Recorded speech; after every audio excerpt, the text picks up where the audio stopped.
सत श्री अकाल जी सारिਆਂ ਨੂੰ। मैं ਅਮਨਦੀਪ कौर हाजिर ਹਾਂ जी ਤੁਹਾਡੀ BA फाइनल ईयर की पंजाबी की क्लास ਦੇ ਵਿੱਚ। ਸਾਡੀ ਇਸ ਚੱਲ ਰਹੀ BA फाइनल ईयर की ਜਿਹੜੀ क्लास ਆ ਉਹਦੇ ਵਿੱਚ ਅਸੀਂ ਕੀਤੇ ਸੀ ਜੀ ਅਮ੍ਰਿਤਾ ਪ੍ਰੀਤਮ ਜੀ ਨੂੰ। ਅਮ੍ਰਿਤਾ ਪ੍ਰੀਤਮ ਜੀ ਤੋਂ ਬਾਅਦ ਅਸੀਂ ਜਿਹੜੇ ਤੁਹਾਡੇ ਅਗਲੇ ਲੇਖਕ ਆ ਉਹਨਾਂ ਨੂੰ ਲੈ ਕੇ ਆਏ ਹਾਂ ਜੀ। ਉਹ ਹੈਗੇ ਆ ਪ੍ਰੀਤਮ ਸਿੰਘ ਸਫੀਰ। ਪ੍ਰੀਤਮ ਸਿੰਘ ਸਫੀਰ ਦੇ ਜੀਵਨ ਬਾਰੇ, ਉਹਨਾਂ ਦੀਆਂ ਰਚਨਾਵਾਂ ਬਾਰੇ ਤੇ फिर जी उन्होंने रचनावां जिहड़ियां साडी बुक दे विच दर्ज आ उन्हां दे बारे में असीं अज जिहड़ी साडी क्लास उहदे विच चर्चा करांगे। सो पहलां आपां करांगे जी जिहड़ी चर्चा करांगे कि प्रीतम सिंह सफीर दा जिहड़ा जीवन है उस दे बारे विच। प्रीतम सिंह सफीर जिन्हां दा जीवन, जन्म जिन्हां दा पिंड मलपुर जिला रावलपिंडी पाकिस्तान दे विच जिहड़ा इन्हां दा जन्म आ वो 10 अप्रैल 1916 ईस्वी दे विच होया। 10 अप्रैल 1916 ईस्वी दे विच पिंड मालपुर जिला रावलपिंडी पाकिस्तान दे विच इन्हां दा जिहड़ा जन्म आ वो होया। इन्हां दे जिहड़े पिता आ वो सरदार मेहताब सिंह हैं। उन्हां दे इन्हां दे पिता सरदार मेहताब सिंह हैं कि जिहड़े Guru Arjan Dev Khalsa high Guru Arjan Dev Khalsa high school तरन तारण के मुख्य अध्यापक जिहड़े आ वो रहे सन। सो इन्हां दे जिहड़े पिता सरदार मेहताब सिंह गुरु अर्जन देव खालसा हाई स्कूल तरन तारण के मुख्य अध्यापक रहे सन, जिथों के जिहड़े प्रीतम सिंह सफीर जी ने भी 10वीं की जिहड़ी प्रीख्या सी वो पास की। 10वीं तक की पढ़ाई इन्होंने गुरु अर्जन देव खालसा हाई स्कूल तरन तारण तो ही प्राप्त की। उस तो बाद जी BA इन्होंने BA की पढ़ाई इन्होंने खालसा कॉलेज अमृतसर तो प्राप्त की। 1937 तो लैके 1946 तक इन्होंने एक वकील के वजों जिहड़ा काम किया। इन्होंने जिहड़ा वकालत सी वकालत की वकील के तौर पर 1937 तो लैके 1946 तक इन्होंने जिहड़ा वकील के वजों जिहड़ा काम किया।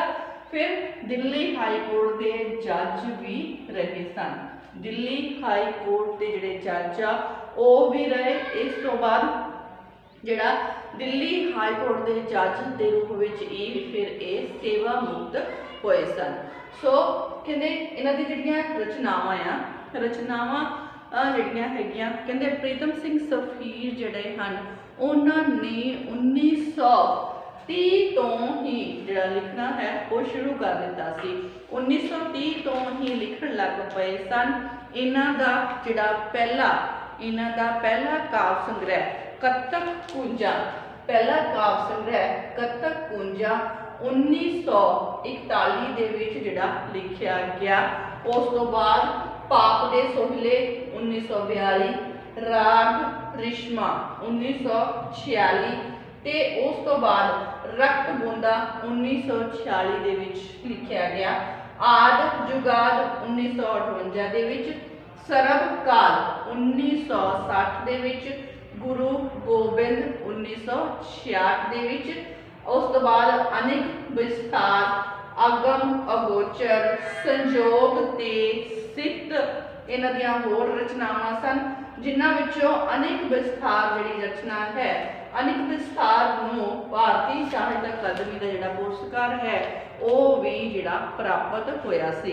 इस तो बिना इन्हां दियां होर भी बहुत जिहड़ियां रचनावां सन जिन्हां नूं जिहड़ा बहुत ज़्यादा सत्कार प्राप्त होया। प्रीतम सिंह सफीर ने छोटियां जिहड़ियां कवितावां भी लिखियां सन ते उन्हां दे जिहड़े विषय आ हमेशा उन्होंने नवे ही चुने सन, जिन्हां दे विचों हिंदुस्तान, मनु दे पैरोकार, उस तो बाद कंसोआ, तू गोरी नहीं कोरी है, दी पूजा दिवाली दी। ये जिहड़ियां इन्हां ने इस तरह दी छोटियां कवितावां दे जिहड़े विषय आ वो भी लए सन। सो इन्हां दी जिहड़ी काव्य कला है ये अपने समकालीन कवियां तो प्रभावित ही नहीं होए, सगों कहते इस गल विच भी सच्चाई जिहड़ी है वो घट ही है। रूपक अते विस्तार पक्ष तो इन्हां ने कई जिहड़े नवे कवियां दे प्रभाव जिहड़े आ उन्हां नूं जरूर जिहड़ा प्राप्त किया। फिर उस तो बाद कहते इन्हां दे विच जिहड़ी नवीनता है ਉਹ ਨਵੀਨਤਾ ਇਹਨਾਂ ਦੀ ਕਾਵ ਰਚਨਾ ਦੇ ਵਿੱਚ ਨਾ ਤਾਂ ਪ੍ਰੋਫੈਸਰ ਪੂਰਨ ਸਿੰਘ ਜੀ ਦੀ ਜਿਹੜੀ ਇਹਨਾਂ ਦੀ ਕਾਵ ਕਲਾ ਹੈ ਉਸ ਵਿੱਚ ਜੋ ਵੀ ਨਵੀਨਤਾ ਹੈ ਕਹਿੰਦੇ ਉਸ ਦੇ ਵਿੱਚ ਨਾ ਤਾਂ ਪ੍ਰੋਫੈਸਰ ਪੂਰਨ ਸਿੰਘ ਜਿੰਨੀ ਜਿਹੜੀ ਹੈ ਖੁੱਲ੍ਹ ਹੈ ਤੇ ਨਾ ਹੀ ਪੁਰਾਣੇ ਜਿਹੜੇ ਹੈ ਛੰਦ ਬੰਦ ਜਿਹੜੇ ਨੇਮ ਹੈ ਉਹਨਾਂ ਦੀ ਕੋਈ ਪਾਬੰਦੀ ਹੈ। ਸੋ ਇਹਨਾਂ ਦੀ ਜਿਹੜੀ ਕਵਿਤਾ ਹੈ ਇਸ ਤਰ੍ਹਾਂ ਦੀਆਂ ਜਿਹੜੀਆਂ ਪਾਬੰਦੀਆਂ ਤੋਂ ਰਹਿਤ ਹੈ। ਸੋ ਇਹਨਾਂ ਨੇ ਤੁਕਾਂਤ ਅਤੇ ਸੁਰ ਦੋਨੇ ਹੀ ਚੀਜ਼ਾਂ ਦਾ ਜਿਹੜੀਆਂ ਆਪਣੀਆਂ ਕਵਿਤਾਵਾਂ ਦੇ ਵਿੱਚ ਜਿਹੜੀਆਂ ਰੱਖੀਆਂ ਹਨ। ਸੋ ਜਿਨ੍ਹਾਂ ਨੂੰ ਆਪ ਇਹਨਾਂ ਨੇ ਆਪ ਵੀ ਗਾਇਆ, ਆਪ ਵੀ ਗਾ ਕੇ ਇਹਨਾਂ ਨੇ ਰਸ ਲਿਆ ਹੈ ਤੇ ਜਿਹੜਾ ਦੂਸਰੇ ਲੋਕਾਂ ਨੇ ਵੀ ਇਹਨਾਂ ਦੀ ਜਿਹੜੀ ਕਵਿਤਾਵਾਂ ਹਨ ਉਹਨਾਂ ਨੂੰ ਗਾਇਆ ਹੈ। ਸੋ ਕਹਿੰਦੇ ਸੇਖੋਂ ਨੇ ਸਫੀਰ ਨੂੰ ਨਵੇਂ ਤੋਲ ਤੇ ਤਾਲ ਦੀ ਕਵਿਤਾ ਲਿਖਣ ਲਈ ਲਿਖਣ ਵਾਲਾ ਕਹਿ ਕੇ ਸੰਬੋਧਨ ਕੀਤਾ ਹੈ। ਸੰਤ ਸਿੰਘ ਸੇਖੋਂ ਜਿਹੜੇ ਕਵੀ ਹਨ ਉਹਨਾਂ ਨੇ ਪ੍ਰੀਤਮ ਸਿੰਘ ਸਫੀਰ ਨੂੰ ਨਵੇਂ ਤੋਲ ਤੇ ਤਾਲ ਦੀ ਕਵਿਤਾ ਲਿਖਣ ਵਾਲਾ ਕਵੀ ਜਿਹੜਾ ਹੈ ਉਹ ਕਹਿ ਕੇ ਸੰਬੋਧਿਤ ਵੀ ਕੀਤਾ ਹੈ। ਸੋ ਇਹਨਾਂ ਨੇ ਜਿਹੜੀ ਆਪਣੀ ਇਹਨਾਂ ਨੇ ਰਚਨਾਵਾਂ ਦੇ ਵਿੱਚ ਜਿਹੜੀ ਭਾਸ਼ਾ ਵਰਤੀ ਹੈ ਉਹ ਕੇਂਦਰੀ ਪੰਜਾਬੀ ਹੀ ਵਰਤੀ ਹੈ। ਮੁਹਾਵਰੇ, ਅਲੰਕਾਰ, ਰਸ ਇਹਨਾਂ ਦੀ ਵਰਤੋਂ ਇਹਨਾਂ ਨੇ ਆਪਣੀ ਕਵਿਤਾਵਾਂ ਦੇ ਵਿੱਚ ਕੀਤੀ ਹੈ। ਪੋਠੋਹਾਰੀ ਸ਼ਬਦ ਵੀ ਇਹਨਾਂ ਦੀਆਂ ਰਚਨਾਵਾਂ ਦੇ ਵਿੱਚ ਮਿਲਦੇ ਹਨ ਕਿਉਂਕਿ ਸਫੀਰ ਅਸਲ ਦੇ ਵਿੱਚ ਪੋਠੋਹਾਰ ਦੇ ਰਹਿਣ ਵਾਲੇ ਹੀ ਸਨ। ਸੋ ਇਸ ਲਈ ਅਜਿਹਾ ਹੋਣਾ ਕੁਦਰਤੀ ਸੀ ਕਿ ਇਹਨਾਂ ਦੇ ਇਹ ਸ਼ਬਦ ਜਿਹੜੀਆਂ ਇਹਨਾਂ ਨੇ ਆਪਣੀਆਂ ਰਚਨਾਵਾਂ ਦੇ ਵਿੱਚ ਵਰਤੇ ਹਨ। ਸੋ ਇਹਨਾਂ ਦੀ ਜਿਹੜੀ ਸ਼ਬਦਾਵਲੀ ਹੈ ਉਸ ਦੇ ਵਿੱਚ ਗੁਰਬਾਣੀ ਦਾ ਅੰਸ਼ ਵੀ ਸਾਨੂੰ ਜਿਹੜਾ ਕਾਫੀ ਦਿਖਾਈ ਦਿੰਦਾ ਹੈ। ਸੋ ਇਹਨਾਂ ਨੇ ਕਹਿੰਦੇ ਕਈ ਤਰ੍ਹਾਂ ਦੇ ਜਿਹੜੇ ਰਸ, ਸ਼ਿੰਗਾਰ ਰਸ, ਅਦਭੁਤ ਰਸ, ਸ਼ਾਂਤ ਰਸ, ਕਰੁਣਾ ਰਸ ਇਹਨਾਂ ਦੀ ਜਿਹੜੀ ਵਰਤੋਂ ਹੈ ਉਹ ਆਪਣੀ ਰਚਨਾਵਾਂ ਦੇ ਵਿੱਚ ਕੀਤੀ ਹੈ। ਅਲੰਕਾਰ ਤੌਰ ਤੇ ਉਪਮਾ, ਰੂਪਕ, ਅਤਕਥਨੀ ਅਲੰਕਾਰ ਜਿਹੜੇ ਹਨ ਉਹ ਇਹਨਾਂ ਦੀਆਂ ਕਵਿਤਾਵਾਂ ਦੇ ਵਿੱਚ ਸਾਨੂੰ ਦੇਖਣ ਨੂੰ ਮਿਲਦੇ ਹਨ। ਸੋ ਕਿ ਜਿਹੜੇ ਇਸ ਤਰ੍ਹਾਂ ਜਿਹੜੇ ਪ੍ਰੀਤਮ ਸਿੰਘ ਸਫੀਰ ਦੇ ਜਿਹੜਾ ਇਹ ਸੀਗਾ ਜੀ ਛੋਟੀ ਜਿਹੀ ਇੱਕ ਜੀਵਨ ਚਾਰਟ ਉਹਨਾਂ ਦੀਆਂ ਰਚਨਾਵਾਂ। ਤੇ ਹੁਣ ਅਸੀਂ ਚੱਲਾਂਗੇ ਪ੍ਰੀਤਮ ਸਿੰਘ ਸਫੀਰ ਜਿਹੜੀਆਂ ਰਚਨਾਵਾਂ ਉਹ ਸਾਡੀ ਜਿਹੜੀ ਬੁੱਕ ਹੈ ਉਹਦੇ ਵਿੱਚ ਜਿਹੜੀਆਂ ਰਚਨਾਵਾਂ ਦਿੱਤੀਆਂ ਗਈਆਂ ਆ ਹੁਣ ਆਪਾਂ ਉਸ ਦੇ ਵੱਲ ਝਾਤ ਮਾਰਾਂਗੇ ਤੇ ਨਾਲ ਦੀ ਨਾਲ ਉਹਨਾਂ ਦਾ ਦਿੱਤੀ ਹੋਈ ਇੱਕ ਰਚਨਾ ਜਿਹੜੀ ਆ ਉਹ ਅਸੀਂ ਆਪਣੀ ਇਸ ਕਲਾਸ ਦੇ ਵਿੱਚ ਕਰਾਂਗੇ। ਸੋ ਹੁਣ ਆਪਾਂ ਚੱਲਦੇ ਹਾਂ ਜੀ ਪ੍ਰੀਤਮ ਸਿੰਘ ਸਫੀਰ ਦੀ ਜਿਹੜੀ ਰਚਨਾ ਆ ਜਿਹੜੀ ਸਾਡੀ ਬੁੱਕ ਦੇ ਵਿੱਚ ਦਰਜ ਆ ਉਹਦੇ ਵੱਲ ਕਿ ਇਹ ਜਿਹੜੀ ਰਚਨਾ ਹੈ ਪ੍ਰੀਤਮ ਸਿੰਘ ਸਫੀਰ ਦੀ ਪਹਿਲੀ ਰਚਨਾ ਸਾਡੇ ਕੋਲ ਹੈਗੀ ਜੀ ਪਾਂਦੀ ਦੂਰ ਦਿਆ। ਪਾਂਦੀ ਮਤਲਬ ਰਾਹੀ, ਜਿਹਦੇ ਵਿੱਚ ਪ੍ਰੀਤਮ ਸਿੰਘ ਸਫੀਰ ਨੇ ਮਨੁੱਖ ਨੂੰ ਜਿਹੜਾ ਸਮਝਾਇਆ ਕਿ ਮਨੁੱਖ ਤੂੰ ਤੇਰਾ ਜਿਹੜਾ ਇਹ ਜੀਵਨ ਹੈ ਉਹ ਇੱਕ ਰਾਹੀ ਦੀ ਤਰ੍ਹਾਂ ਹੈ। ਸੋ ਤੈਨੂੰ ਜਿਹੜਾ ਆਪਣਾ ਇਹ ਜੀਵਨ ਹੈ ਇਸ ਦੇ ਵਿੱਚ ਕੋਈ ਨਾ ਕੋਈ ਜਿਹੜਾ ਨਵਾਂ ਘੋਲ ਹੈ ਉਸ ਨੂੰ ਘੁਲਣਾ ਚਾਹੀਦਾ ਹੈ। ਤੇਰੇ ਦਿਲ ਦੇ ਵਿੱਚ ਕੋਈ ਨਵੀਂ ਚੀਜ਼ ਕਰਨ ਦੀ ਇੱਛਾ ਹੋਣੀ ਚਾਹੀਦੀ ਹੈ। ਤੈਨੂੰ ਇੱਕ ਜਗ੍ਹਾ ਤੇ ਟਿਕ ਕੇ ਨਹੀਂ ਬੈਠਣਾ ਚਾਹੀਦਾ, ਤੈਨੂੰ ਕੁਛ ਨਾ ਕੁਛ ਕਰਦੇ ਰਹਿਣਾ ਚਾਹੀਦਾ ਹੈ। ਕਿਉਂਕਿ ਤੂੰ ਜਿਹੜਾ ਦੂਰ ਦਾ ਰਾਹੀ ਹੈ। ਸੋ ਤੈਨੂੰ ਨਵਾਂ ਘੋਲ ਘੁਲਣ ਦੀ ਜਿਹੜੀ ਹੈ ਤੇਰੇ ਦਿਲ ਦੇ ਵਿੱਚ ਪ੍ਰੀਤ ਜਗਾਉਣਾ ਤੇ ਮੌਤ ਦੀ ਅਟਲਤਾ ਨੂੰ ਧਿਆਨ ਵਿੱਚ ਰੱਖਦਿਆਂ ਹੋਇਆਂ ਹੱਸ ਕੇ ਸਮਾਂ ਜਿਹੜਾ ਹੈ ਉਹ ਬਤੀਤ ਕਰਨਾ ਜਿਹੜਾ ਹੈ ਇਸ ਤਰ੍ਹਾਂ ਦੀ ਜਿਹੜੀ ਪ੍ਰੇਰਨਾ ਹੈ ਉਹ ਇਸ ਕਵਿਤਾ ਦੇ ਰਾਹੀਂ ਪ੍ਰੀਤਮ ਸਿੰਘ ਸਫੀਰ ਜੀ ਨੇ ਮਨੁੱਖ ਨੂੰ ਦੇਣ ਦੀ ਕੋਸ਼ਿਸ਼ ਕੀਤੀ ਹੈ ਕਿ ਤੈਨੂੰ ਜਿਹੜਾ ਤੇਰਾ ਜੀਵਨ ਹੈ ਉਸ ਨੂੰ ਸਾਰਥਕ ਕੰਮਾਂ ਵਿੱਚ ਲਾ ਲੈਣਾ ਚਾਹੀਦਾ ਹੈ। ਸੋ ਇਹ ਜਿਹੜੀ ਪ੍ਰੀਤਮ ਸਿੰਘ ਸਫੀਰ ਜਿਹੜੀ ਰਚਨਾ ਹੈ ਇਹ ਇੱਕ ਸੁਰ ਜਿਹੜੀ ਹੈ ਇਸ ਜਿਹੜੀ ਰਚਨਾ ਹੈ ਇਸ ਦਾ ਜਿਹੜਾ ਸੁਰ ਹੈ ਉਹ ਹਮੇਸ਼ਾ ਹੀ ਉਪਦੇਸ਼ਾਤਮਕ ਰਿਹਾ ਹੈ ਕਿ ਮਨੁੱਖ ਨੂੰ ਚੰਗਾ ਕਰਨ ਦੀ ਪ੍ਰੇਰਨਾ ਦੇਣਾ, ਉਪਦੇਸ਼ ਦੇਣਾ ਇਸ ਰਚਨਾ ਦਾ ਜਿਹੜਾ ਉਪਦੇਸ਼ ਹੈ ਉਹ ਰਿਹਾ ਹੈ। ਸੋ ਅਸੀਂ ਜਿਹੜੀ ਰਚਨਾ ਨਾਲ ਦੇ ਨਾਲ ਲਿਖਾਂਗੇ ਤੇ ਨਾਲ ਦੇ ਨਾਲ ਇਸ ਦੀ ਪ੍ਰਸੰਗ ਸਹਿਤ ਵਿਆਖਿਆ ਵੀ ਕਰਾਂਗੇ ਕਿਹੜੇ ਉਪਦੇਸ਼ ਜਿਹੜੇ ਹਨ, ਕਿਹੜੀਆਂ ਪ੍ਰੇਰਨਾਵਾਂ ਮਨੁੱਖ ਨੂੰ ਪ੍ਰੀਤਮ ਸਿੰਘ ਸਫੀਰ ਜੀ ਦੇ ਦੁਆਰਾ ਦਿੱਤੀਆਂ ਗਈਆਂ ਹਨ। ਸੋ ਆਪਾਂ ਚੱਲਦੇ ਹਾਂ ਜੀ ਆਪਣੀ ਰਚਨਾ ਦੇ ਵੱਲ ਕਿ ਪ੍ਰੀਤਮ ਸਿੰਘ ਸਫੀਰ ਜਿਹੜੇ ਹਨ ਉਹ ਸਾਨੂੰ ਕੀ ਜਿਹੜਾ ਉਪਦੇਸ਼ ਆ ਉਹ ਦੇ ਰਹੇ ਹਨ। ਸੋ ਲਿਖਾਂਗੇ ਨਾਲ ਦੀ ਨਾਲ ਪਾਂਦੀ ਦੂਰ ਦਿਆ, ਪਾਂਦੀ ਦੂਰ ਦਿਆ, ਟਾਹਣੀ ਵਾਂਗੂ ਨਾ ਝੁਕ। ਟਾਹਣੀ ਪਹਿਲੀ ਪ੍ਰੇਰਨਾ टाहनी वांग वांग टाणी वांगू ना चुक, टाणी वांगू ना चुक, पत्थर वांगू ना रुक, पत्थर वांगू ना रुक। सो मनुख नूं जिहड़ी प्रेरणा दित्ती है कि टाणी वांगू ना झुक, पत्थर वांग ना रुक, पत्ते वांगू ना पत्ते वांगू ना झुल, पत्ते वांगू ना झुल, ते लहर दे वांगू, ते लहर दे वांगू ना डुल, लहर दे वांगू ना डुल। कहते कोई नवा जन्म लैके, कोई नवा जन्म लैके, कोई नवा जन्म लैके की घोल सकेगा घुल, की घोल सकेगा घुल, की घोल सकेगा घुल, ना ना नेह ना नेहर,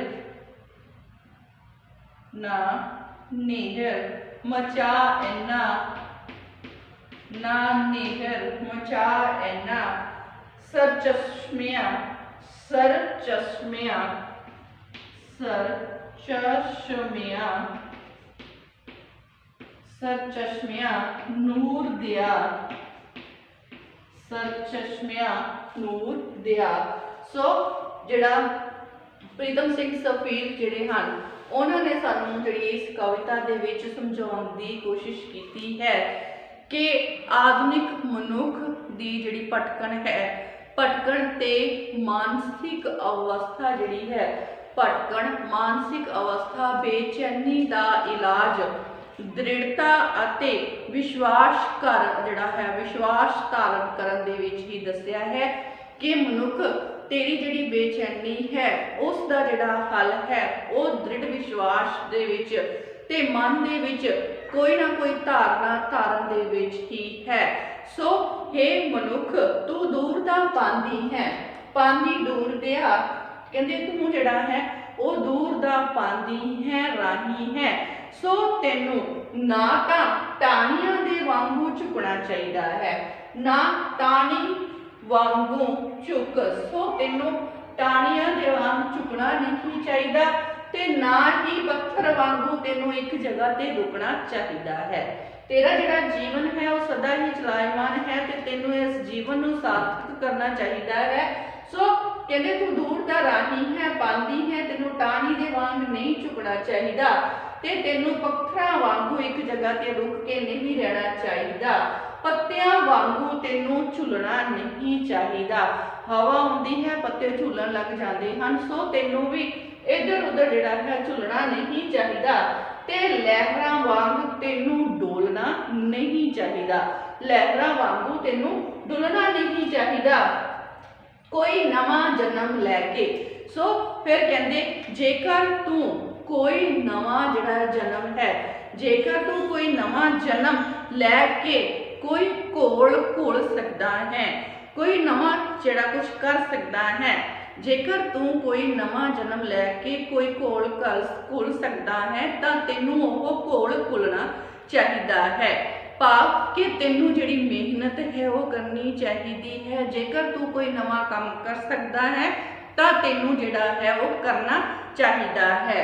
हे नूर दे भरे हुए चश्मे, कहंदे की घोल सकेगा घोल ना नेहर मचाए ना सर चश्मिया नूर दिया। हे नूर दे भरे हुए चश्मे तेनू इन्ना हनेर नहीं मचाउणा चाहिदा, तेनू हमेशा आशावादी रहना चाहिदा है, तेनू इन्ना हनेर नहीं मचाउणा चाहिदा, सगों कोई नवा काम कोई नवा ही घुल सकना, जे तू घुल सकता है तो घुलना चाहिदा है। सो तेनू जिहड़ी है हमेशा ही आशावादी सोच जिहड़ी है वो रखनी चाहिए है ते अगे दी अगे मेहनत करनी चाहिए है। जेकर तू कोई नवा घोल खोल सकता है, काम कर सकता है, तो तेनू ओह जरूर जिहड़ा करना चाहिए है। सो चलते हैं जी अगले पैरे विच की कहंदे, पांदी दूर दिया, पांदी दूर दिया, पांदी दूर दिया, लख सूरज चन्न तारे, लख सूरज चन्न तारे, लख सूरज चन्न तारे, लभदे लभदे हारे, लभदे लभदे हारे, लख सूरज चन्न तारे, लभदे लभदे हारे, ना मिली स्वतंत्रता, ना मिली स्वतंत्रता, कैदी ही रहे सारे, कैदी ही रहे सारे, कैदी ही रहे सारे, भरमा दा भार ना चुक, भरमा दा भार ना चुक, भरमा दा भार ना चुक, फिकरां दे नाल ना सुक, फिकरां दे नाल ना सुक, सुख दिल विच कोई प्रीत जगा, दिल विच कोई, दिल विच कोई प्रीत जगा, बंदिया दस्तूर दिया, बंदिया दस्तूर, दस्तूर दिया। सो कहते कवि ने नवे रहस्यवादी काव्य दे एक विशेष जिहड़ी है, काव्य दी एक विशेष प्रवृत्ति मनुख विचलियां, मनुख दे अंदर जिहड़ियां समर्थावां ते संभावनावां जिहड़ियां कि उस दे अंदरों लुप्त हो चुकियां हन, खत्म हो चुकियां हन, घट गईयां हन, कहते उन्हां नूं विशेष तरीके नाल जिहड़ा उजागर करन दी कोशिश जिहड़ी आ ओह कीती है कि मनुख दे अंदर जिहड़ियां भावनावां लुप्त हो चुकियां हन उन्हां नूं उजागर कीता है। सो जिहड़े कवि हन ओह कहंदे हन कि हे मनुख तू जिहड़ा दूर दा पांदी है, तू दूर दा राही है, कहंदे लखां सूरज चन्न तारे। सो लखां सूरज चन्न तारे सुतंत्रता नूं लभदे लभदे हार गए हन।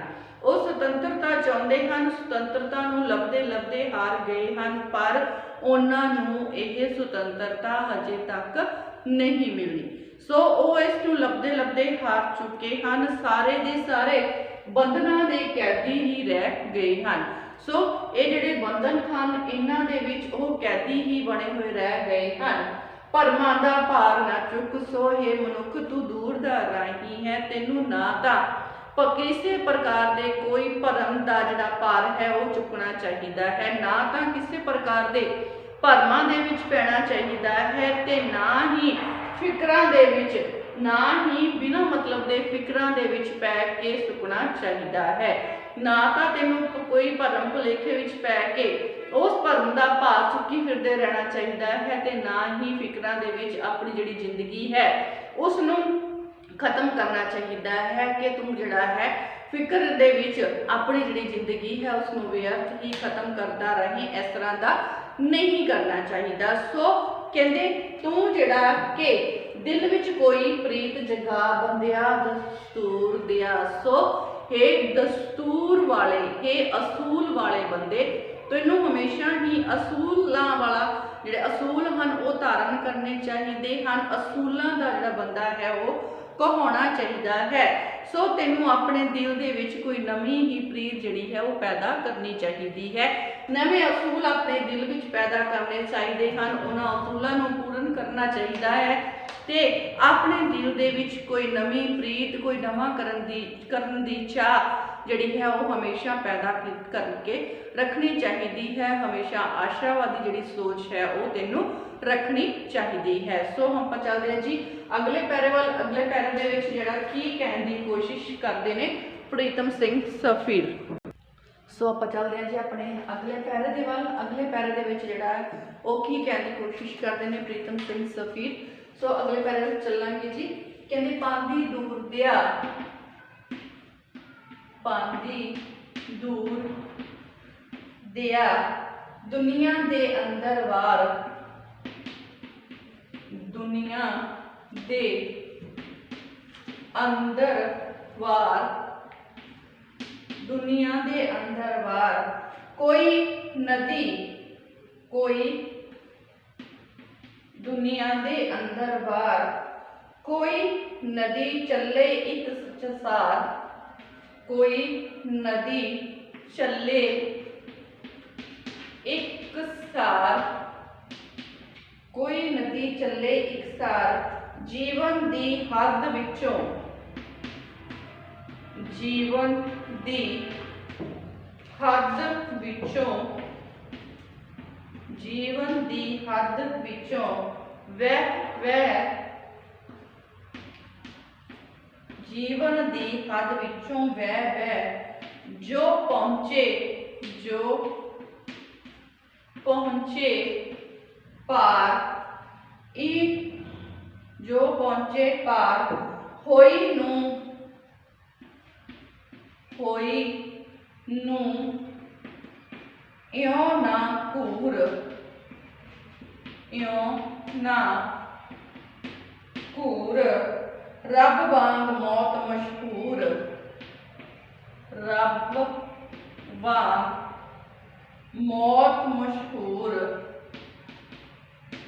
मौत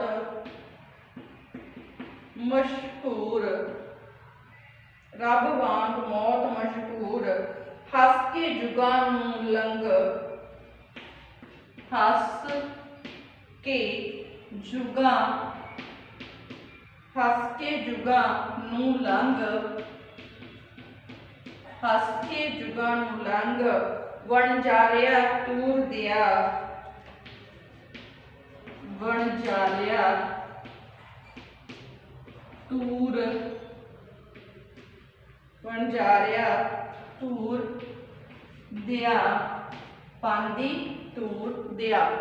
सो अगे जिहड़ा कहंदे आ कि मनुख तू तां दूर दा पांदी है, पांदी दूर दिया दुनिया दे अंदर बाहर कोई नदी चले एक सार जीवन दी हद विचों वह जो पहुंचे पार होई नूं इयों ना घूर रब वांग मौत मशहूर हस के जुगां नूं लंघ वणजारिया दूर दिया। सो मनुख तू तां दूर दा पांदी है, राही है, तैनू जिहड़ा अपनी जिंदगी हमेशा आशावादी बनानी चाहिए है। तैनू पता होना चाहिए है कि दुनिया दे अंदर बाहर, दुनिया दे विचकार एक जिहड़ी एक सार जिहड़ी नदी है वो चल रही है। तैनू पता होना चाहिए है कि दुनिया दे विचकार एक सार जिहड़ी नदी चल रही है जो जीवन दी हद, जो जीवन दी हद दे विचों दी वगदी वगदी जिहड़ी है वो पार पहुंच जाती है, जो जीवन दी हद दे विचों वगदी वगदी पार पहुंच जाती है। सो कहंदे होई नूं इयों ना घूर, सो तैनू जिहड़ा कि मौत रूपी होनी नूं इस तरह घूरना नहीं चाहिए। तैनू जो मौत जो अटल है, सच्चाई है, उस मौत रूपी होनी नूं इस तरह जिहड़ा है वो घूरना नहीं चाहिए। मौत दी अटलता तां, मौत दी अटलता तां रब दी तरह ही जिहड़ी मशहूर है, रब वांग मौत मशहूर, मौत जिहड़ी सच्चाई है, अटलता है, वो रब दी सच्चाई जिन्नी ही मशहूर है।